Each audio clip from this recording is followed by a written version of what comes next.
I'm sorry to have to use my computer. My notes vanished en route, so we'll see how this goes.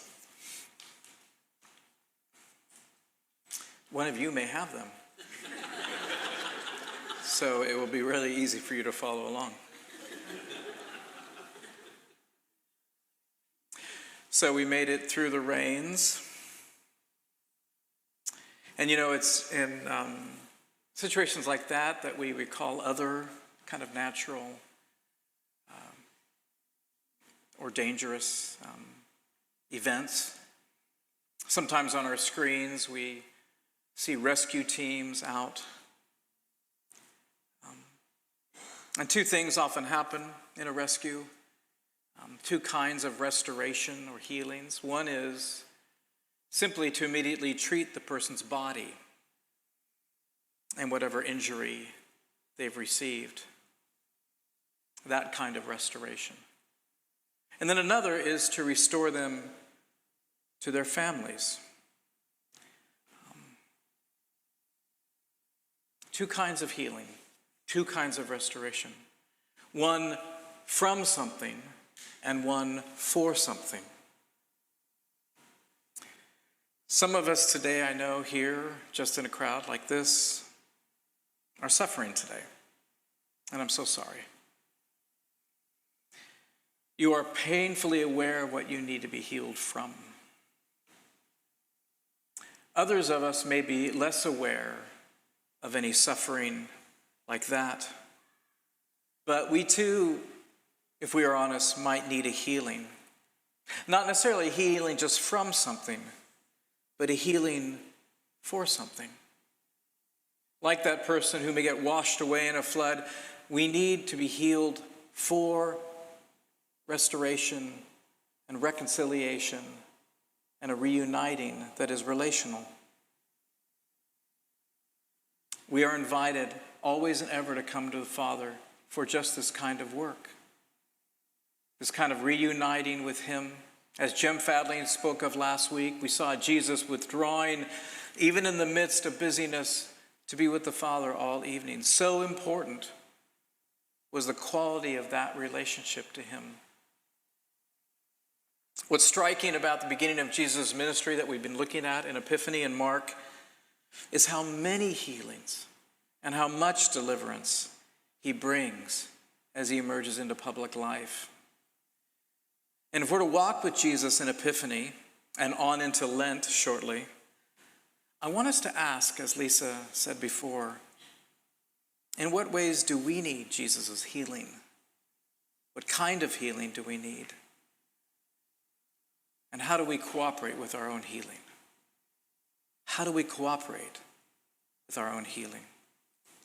So today we have two narratives, you just heard them. Two narratives of men who have leprosy, which really would have been a name for any number of skin diseases, from the mild to the serious, not just what we now call Hansen's disease. One is a Jewish man with a condition, someone likely a peasant who comes to Jesus.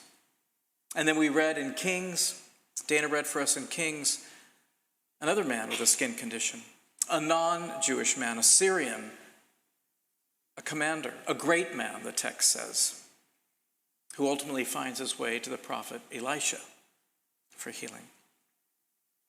Taking our gospel reading first, I'm struck again by Mark's style, which I love, how swiftly the action moves, how immediately Jesus addresses the man before him.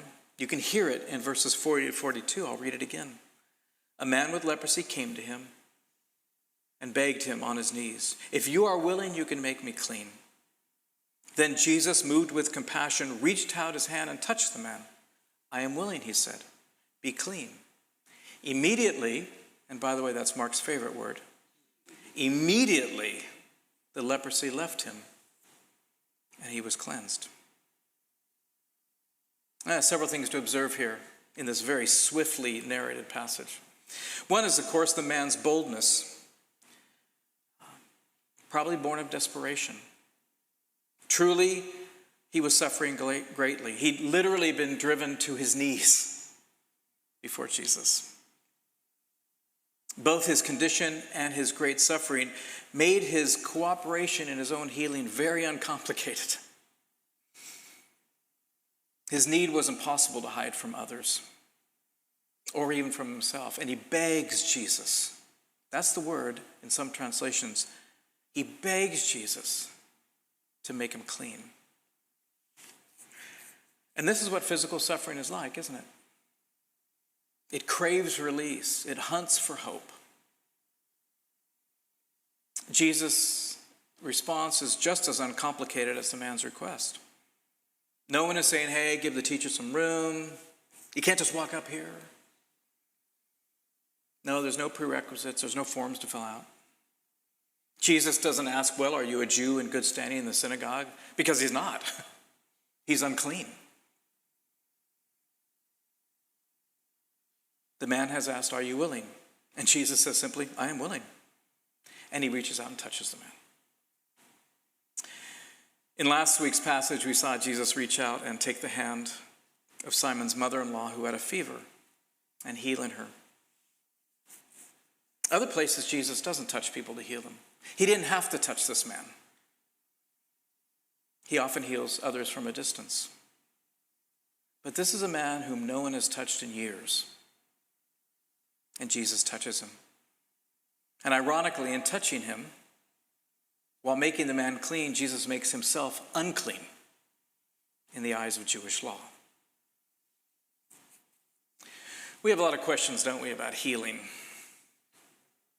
Why are some healed in body and some are not, at least on this side of the great resurrection, the great healing?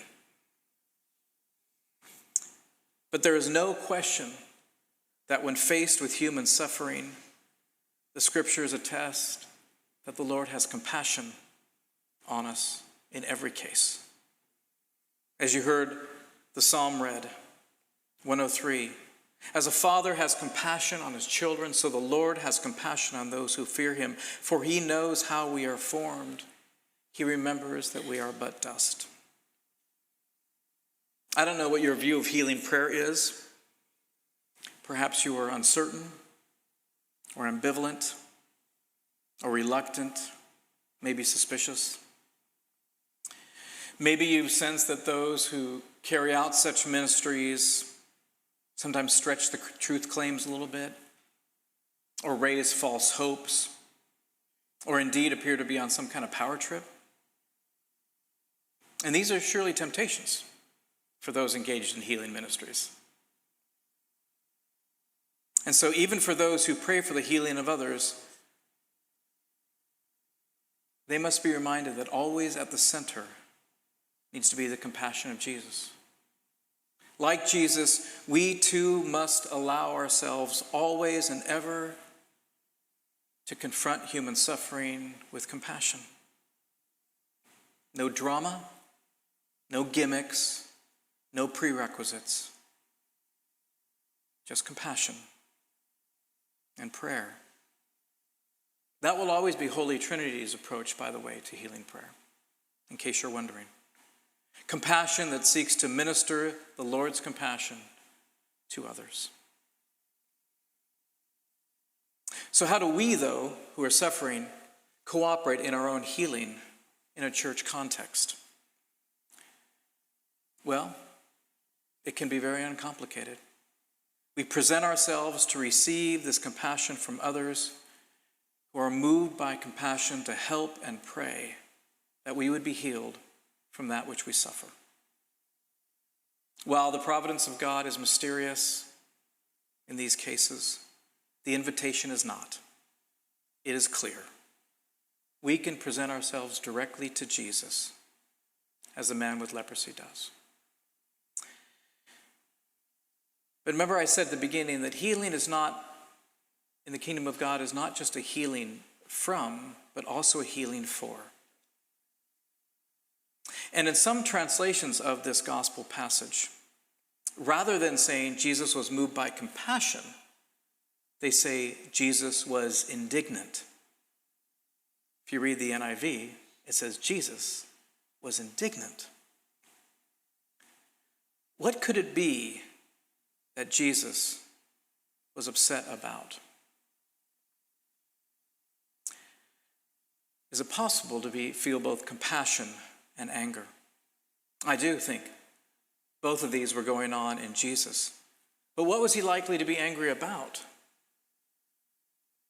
Well, of course, according to Mosaic law, in Leviticus 13 and 14, those with skin diseases had to be exiled from the community. And of course, that was for the community's protection. But it also visited a stigma on that person, a judgment that maybe speculated this man's condition was a result of his great sin. Jesus, of course, puts this to bed in John 9 when he and his disciples confront the man born blind, and his disciples ask Jesus, well, who sinned, this man or his parents? And Jesus says that is such the wrong question, essentially. We're here to see what the glory of God can do. What Jesus is likely upset at, if we follow that textual variant, is the exclusion. Is the man's exclusion from community. And in fact, it's very likely that this is the major form of his felt pain. Not just the leprosy itself, but the utter abandonment by people. This is what Jesus heals him for inclusion in the community. Jesus says it, go directly to the priest, because it was only the priest who could pronounce him clean and restore him to community. The man is healed from leprosy, but he's healed for relationship. The story of Naaman's healing in 2 Kings is in some ways a study in contrast. Naaman, as I said, was not a Jew, not a believer in Yahweh, not an Israelite. We are told in the text that unlike the leper in Mark 1, the former leper, he was a great man, Naaman was, in the sight of his master and highly regarded. He was a valiant soldier, but he had leprosy. He was a great man finding himself with a great weakness. As God's providence would have it, the Syrians had captured a young Israelite girl in one of their skirmishes with Israel. She'd been taken captive and presented to Naaman's wife as a domestic servant. And she had told Mrs. Naaman, we don't have her name, she had told Mrs. Naaman, there was a great prophet in Israel who could heal her husband and that he should go and visit him. Naaman's king was apparently very enthusiastic about this prospect and supplied Naaman with a great treasury of money and gifts to present to the king of Israel, as well as a letter to the king of Israel, a gesture of peaceful intent. And you can already see how this is shaping up differently than the healing from the gospel. This is a quid pro quo among powerful people. Money paid for services rendered, rather than a humble presentation of someone in their need. And so off goes Naaman with his entourage and his chariots and his gifts and a letter to the king of Israel, and then a misunderstanding ensues. Believing that Naaman has come to the king for healing, which is kind of what the letter said, the king of Israel recoils, saying, this is preposterous. He can't heal people from a condition like this. And he suspects this is some kind of provocation, that the Syrians are somehow kind of trying to ignite some international incident by the Israelites' king refusing to heal this commander. Now Elisha hears of this kerfuffle. It doesn't actually say kerfuffle in the text, but I don't get to say that very often. He hears of this kerfuffle, and he says to the king of Israel, look, I think this guy, he's looking for me. So, off goes Naaman, all the gifts, all the chariots, all the entourage, to likely the more humble dwelling of Elisha's house. But Elisha doesn't even come out to meet him. He sends a messenger instead with these instructions. Go wash yourself 7 times in the Jordan and call me in the morning. No. Go wash yourself 7 times in the Jordan, and your flesh will be restored, and you will be cleansed. Naaman is angry. He's used to better service, and he can pay for it. This is a classic example of entitlement. The text says, Naaman's words, I thought that he would surely come out to me and stand and call on the name of the Lord, to wave his hand. I love that part. To wave his hand over the spot and cure me of my leprosy. He objects to having to participate in his own healing. In this so simple act. In fact, so simple it probably made him feel ridiculous. Go dunk myself 7 times in the Jordan? He even objects to having to travel all this way to the inferior river Jordan. He says, are not Abana and Pharpar, the rivers of Damascus, better than the waters of all Israel? Couldn't I wash in them and be cleansed? So he turned off and went into a rage, for he was a great man, remember. But Naaman is again saved from himself. And this time by another servant. First the young Israelite girl, and now one of Naaman's own servants, who says to him, and I'm sure this had to be done very diplomatically, Commander, if Elisha had asked you to do some great feat that caressed your ego, wouldn't you have done so? But this is so simple. Just go and wash. Coming to the end of himself, Naaman does so and is healed. Naaman is healed from leprosy. But what he says next is Naaman's realization of what he was healed for. Now I know, he says, that there is no God in all the world except in Israel. Now I know there's no God in all the world except in Israel. This is sometimes how God announces his lordship, through healing, both our bodies and our minds. This week I was with a journalist from a country in Southeast Asia who told me of a man who had erected a small roadside business next to the train tracks. I mean, literally a cart. He sold snacks and beverages and chips for travelers. He was a Christian in a country that persecuted Christians. And his practice was to pray for healing in the name of Jesus for those he encountered when they made their needs known to him at the stall. This is a journalist, told me that 300 people had been healed through his prayers. No drama, no gimmicks, no claims of great human power, just compassion and prayer, through which God announced to these people his lordship in a land of great persecution of Christians. The journalist went on to tell me a church of about 60 families sprung up in that spot every Sunday, adjacent to the man's stand. Not all who were healed from their suffering went on to experience what they were healed for, but these 60 families did. And in a region where Christians are persecuted, this is extraordinary.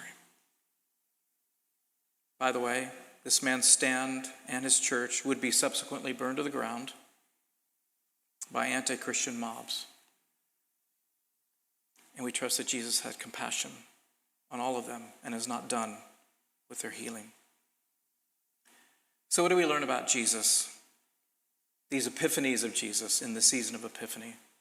What do we learn about healing and how we cooperate with our own healing?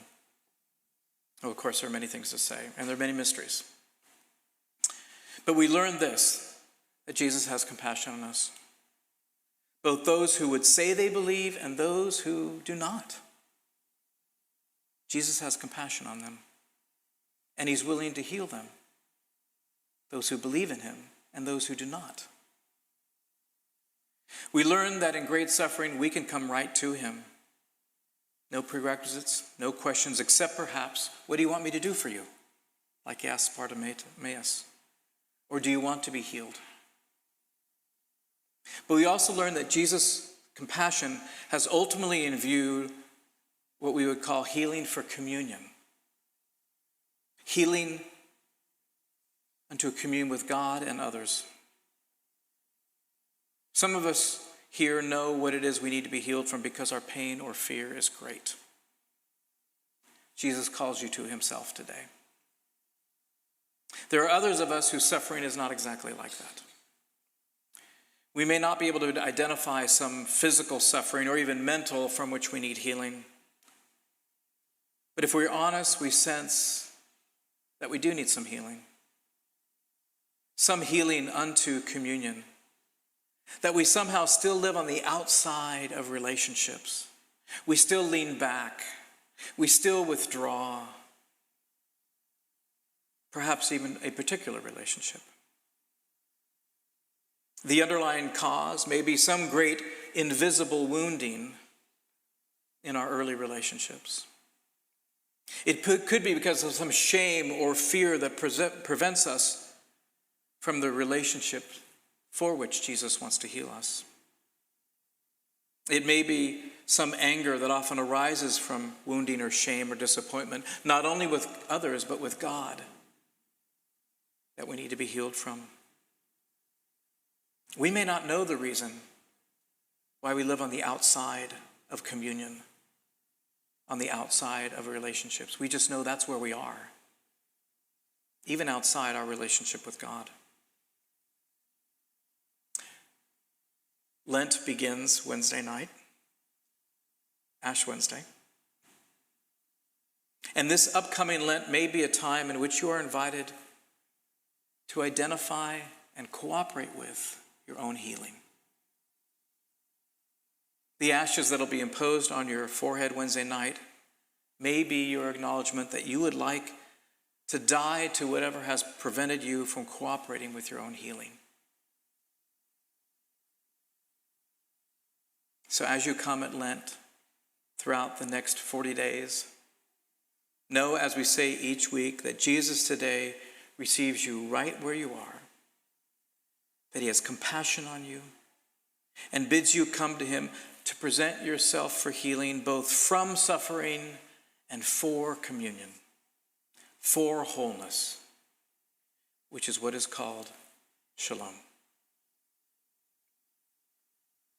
In just the silence that follows, I invite you to ask the Lord, Lord, what is it I need to be healed from?